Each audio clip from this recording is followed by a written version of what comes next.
A promising pharmacy student reportedly visiting a friend's house for her birthday is shot dead. And now we know the alleged killer is under arrest, and they have a shocking connection to the young woman who lost her life. What we know about what police say happened inside a home on a Wednesday night that turned deadly. We're on the case, presented by Law&Crime. I'm Chris Stewart.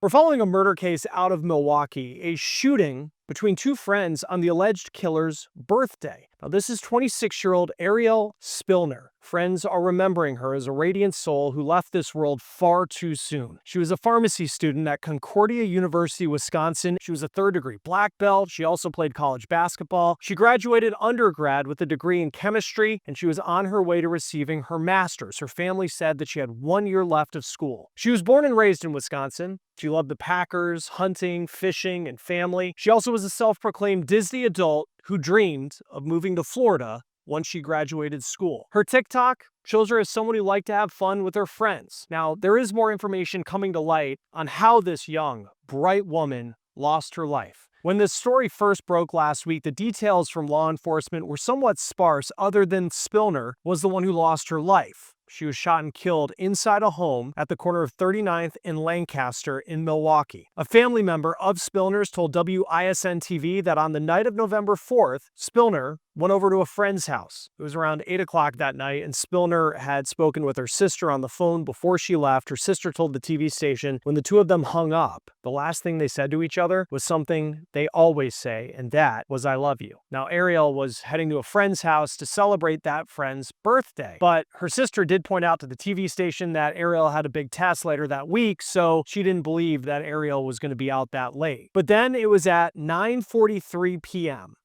that Ariel was shot and killed, according to police. And her alleged killer was also shot, according to police, which was an interesting twist in this story. We do have new information that was just released that lays out what investigators say happened that night at this home on North 39th Street. Now, here's the face of the alleged killer. Her name is Jamica Simone Mills. She's 32 years old, and if her mugshot looks familiar from earlier in this episode, it's because she is the friend who is in several TikTok videos with Ariel. Here's another one here of the two of them together having fun with wigs on. The two of them seem close, and she told police that Ariel and her had been friends for about a year. Now, it appears on the night of Wednesday, November 4th, that it was Mills' birthday. We found her Facebook page where around 8 o'clock she was live for more than 11 minutes listening to gospel music, it seems. Now, it was just a couple hours after that that everything changed, that Mills would be arrested for the murder of her friend. Now, according to the criminal complaint,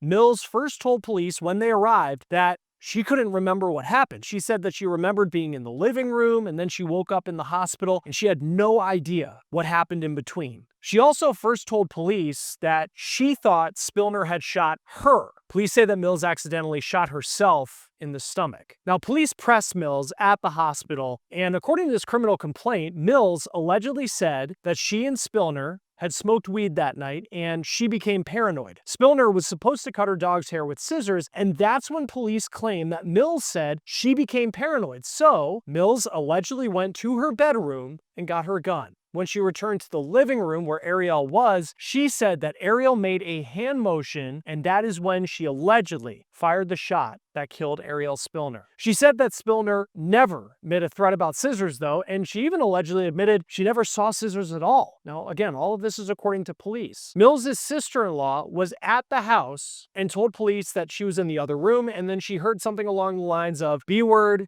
you tripping." And that was right before the gunshot was fired. Mills told police that she and Spillner had been talking about who they had dated before those gunshots were fired. Now, Mills had a gunshot wound herself, and again, that's because she accidentally shot herself in the stomach, according to police. Police also describe her as combative at the scene as well as at the hospital. Mills told police that she and Spillner had been friends for about a year, but now she's accused of killing her. In putting this story together, we typed Jamica Mills' name into truthfinder.com just to learn more information about her. And when we put her in Truthfinder, her profile came up showing the address where this alleged murder took place. And in the criminal history section, we do see that she has some previous arrests, but mostly are traffic offenses that she was arrested for, and nothing compared to the type of charges that she's facing in this case, which is murder.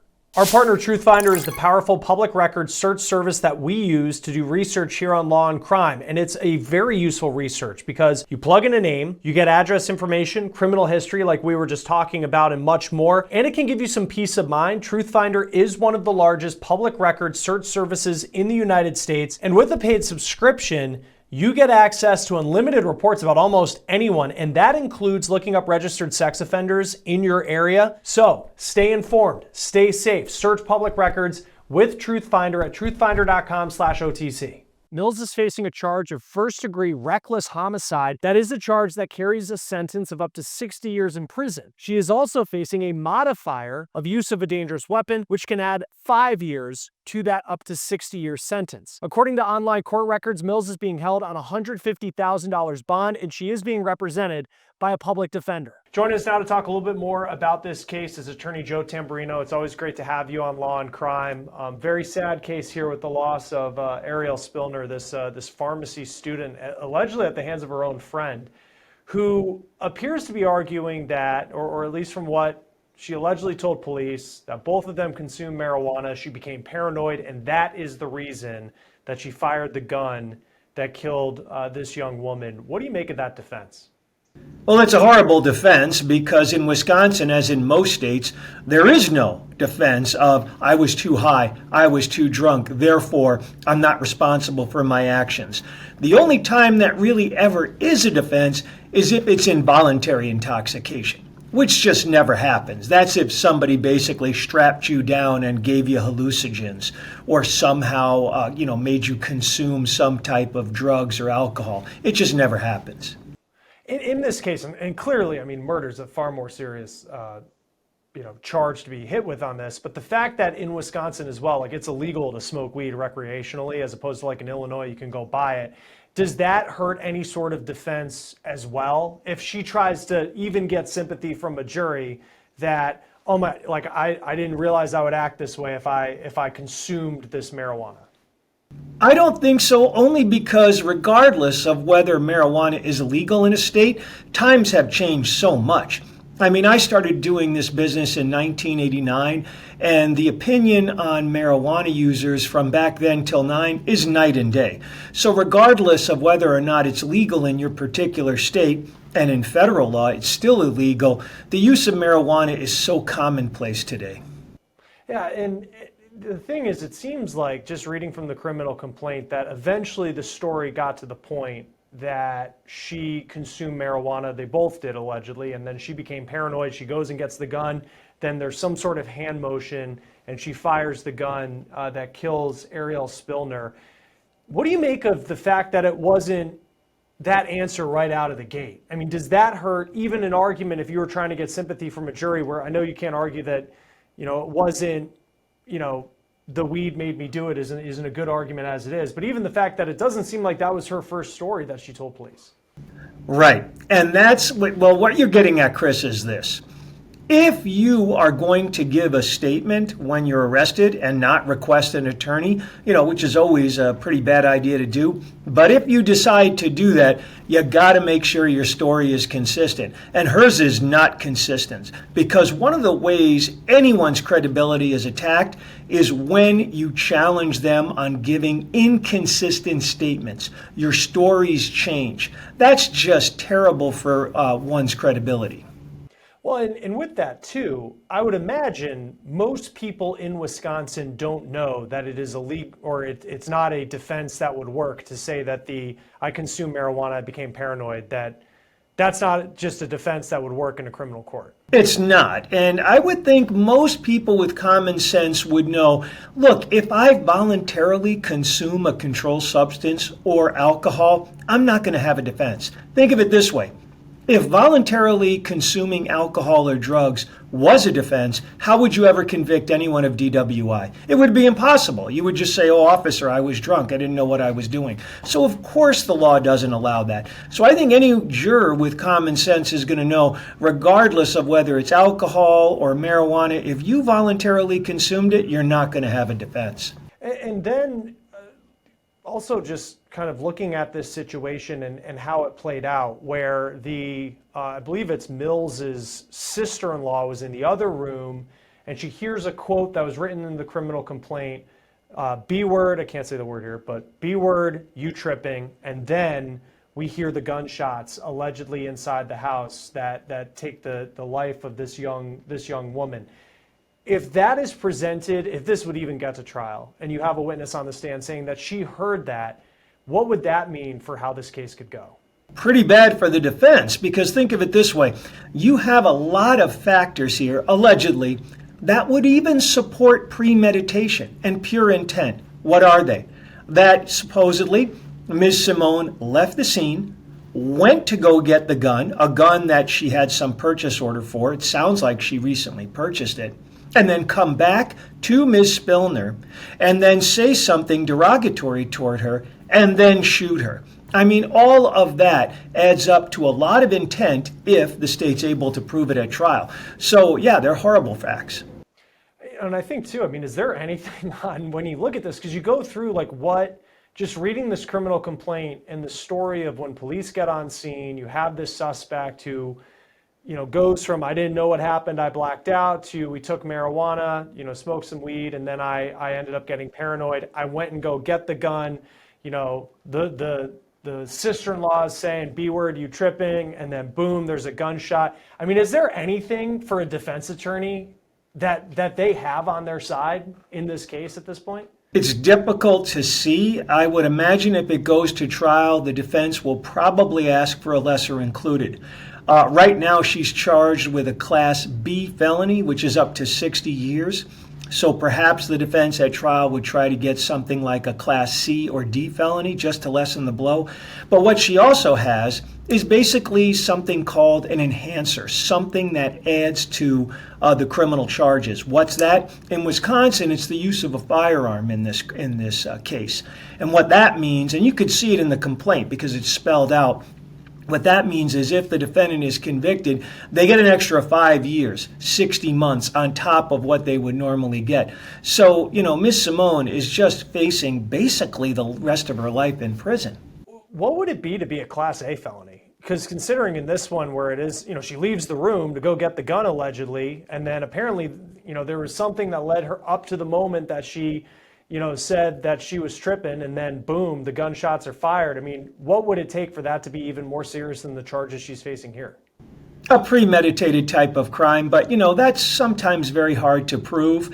I'm sure what the district attorney, the prosecutor, thought in this case is, hey, they've got a pretty good case, at least on the alleged facts, for a Class B felony, and it's already up to 60 years.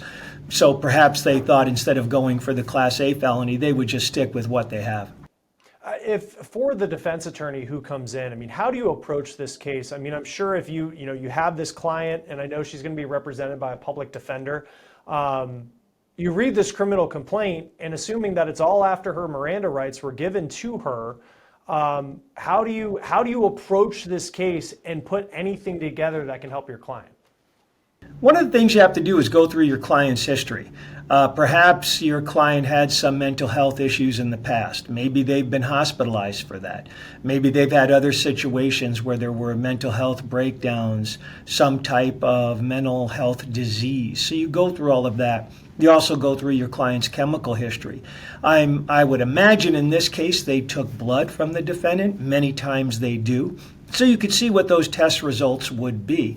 You try to do all of that to see if there's any way you basically could lessen the blow on your client and perhaps get the charges reduced, work out some type of deal. And again, this is assuming everything in the complaint is factually accurate.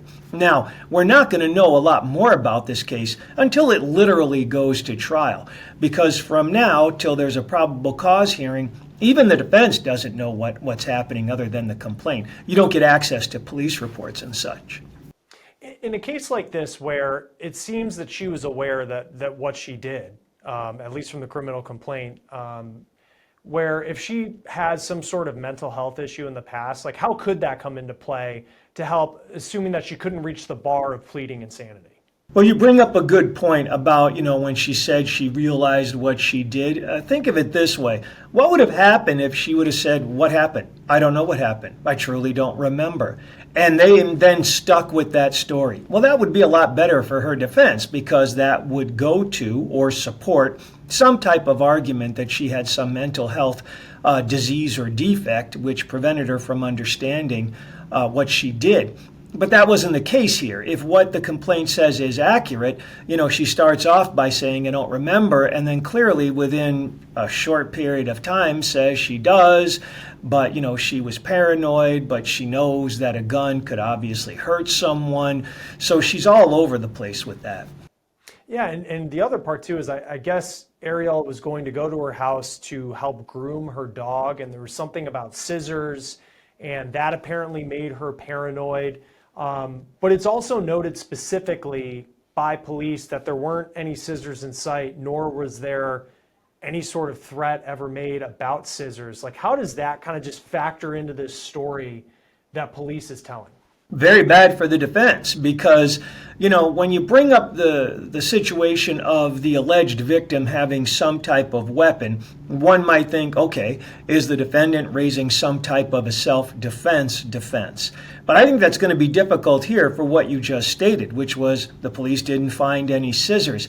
There are a lot of things that look like perhaps after Ms. Spillner was shot, that there was, again, just based on what the facts say in the complaint, some type of perhaps cover-up. I mean, look at all the bizarre things. You have the defendant herself shooting herself, by accident or not, in the abdomen. Then you have her removing her own clothes after that shot. Then you have her saying, well, Ms. Spillner, the alleged victim, had a scissors, but the scissors are never found. So, one could imagine where there could have been the shot. Obviously, Ms. Spillner is dead, and then perhaps the defendant is trying to create some type of defense, whether it's self-defense, mental health, removing clothes to get rid of evidence, whatever it is. So, there's just so many bizarre things.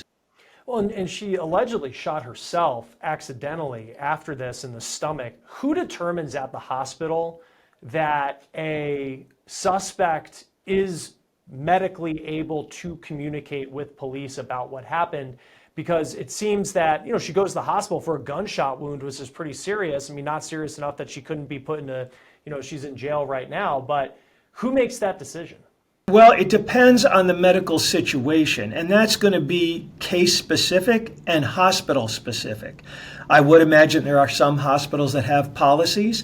I don't know of any. But usually it's if the person is medically stable, the police can go in and question them. And then it's up to the person to say either they want to talk or they don't want to talk. One of the things her defense attorney might look into is, did the hospital administer any type of medication to her which could have affected her ability to understand? For instance, say you have someone who's under the influence of some, very powerful painkiller or something to put a person out, like propofol, something like that. Could that affect your ability to make a decision as to whether or not to talk? So all of these things I would imagine are going to be examined.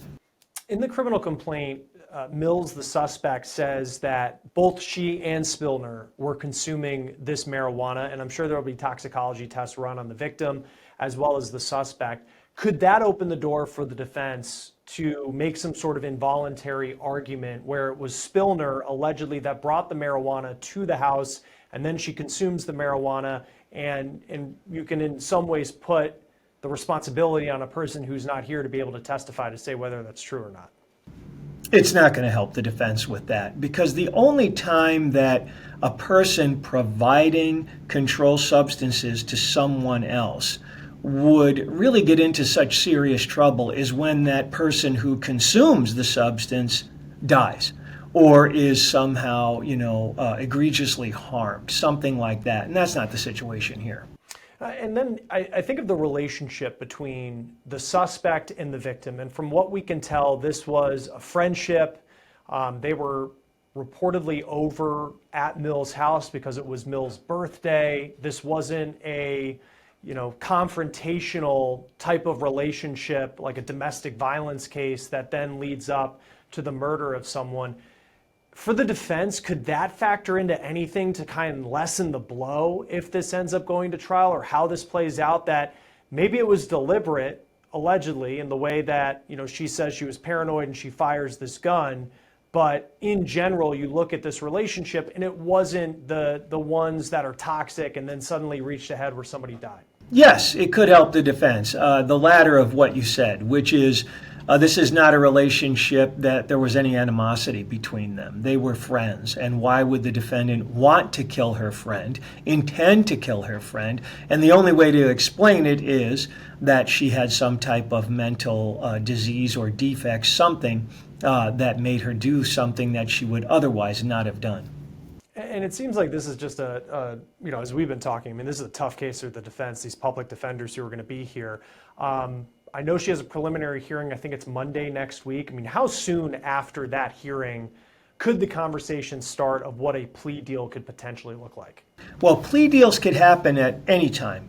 Anytime. They could happen, as soon as a complaint is issued and, the defendant says to his or her attorney, look, I see the complaint, I've read it, I would really like you to start talking with the prosecutor and see what we could work out. So who knows? These are conversations between attorney and client and then attorney to attorney. Yeah, and we'll see how this case plays out. Obviously a strong case, it seems like, for prosecutors at this point. Very sad, though, to see this loss of life. Joe Tamburino, attorney, it's always great to have you on Law and Crime. Thanks for being with us. Thank you. That will do it for On the Case, presented by Law and Crime. Subscribe to us on YouTube and Spotify. I'm Chris Stewart. We'll see you next time.